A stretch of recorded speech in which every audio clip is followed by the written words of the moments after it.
Hello సౌజన్య, కహా రే తూ? నవాజ్ నవాజ్. నాది ఇక్కడ కూకట్పల్లి మన రిజిస్ట్రేషన్ ఆఫీస్ దగ్గర ఉంది. మతం మార్చుకుంది, హిందూ మతంలోకి మార్చుకుంది. నా దగ్గర సర్టిఫికేట్ కూడా ఉంది, నవదుర్గగా మార్చుకుంది పేరు. జల్దీ ఆవో, జల్దీ ఆవో. రిజిస్ట్రేషన్ ఆఫీస్ దగ్గర పెళ్లి నీగో రెడీగా ఉన్నా, పెళ్లి కొడుకు గెటప్లో ఉన్నా, రెడీగా ఉన్నా. జల్దీ ఆవో సౌజు. Love you, love you. తెలుసు కదా, విషయంలోకి వెళ్తే కూకట్పల్లిలో లవ్ జిహాద్. ఇది ఈ పేరు వినే ఉంటారు.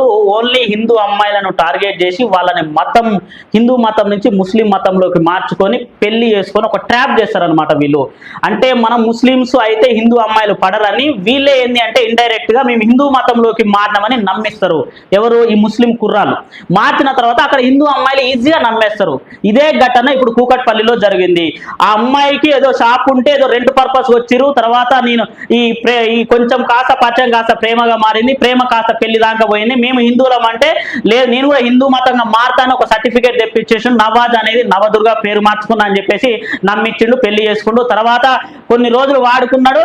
మధ్యలో అమ్మాయిని కూడా ఏం చేసిందంటే మళ్ళీ ముస్లిం మతంలోకి మార్పిచ్చేసి వాళ్ళ పేరు పెట్టేసుకున్నాడు. ఇంకా తర్వాత ఆమెకి బీఫ్ తినిపించడము, ఇంకా వాళ్ళ ముస్లింస్లో చేయవలసిన పనులన్నీ అమ్మాయి కూడా చేసేసింది. ఇంకా నమ్మింది గుడ్డిగా పెళ్లి చేసుకుని అయిపోయింది.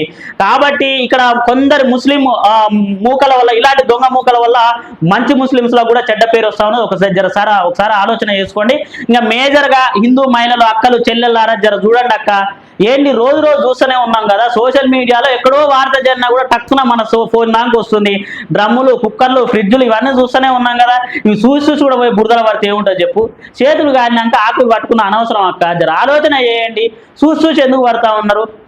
ఎన్నో ఘటనలు జరుగుతూ ఉన్నాయి. ఇంకా తల్లిదండ్రులకు ఒకటే విజ్ఞప్తి చేస్తా ఉన్నా, మీ బిడ్డలు ఎవరితో తిరుగుతురు, ఎవరితో చాటింగ్ చేస్తురు, అది కూడా ఒకసారి కన్నేయండి.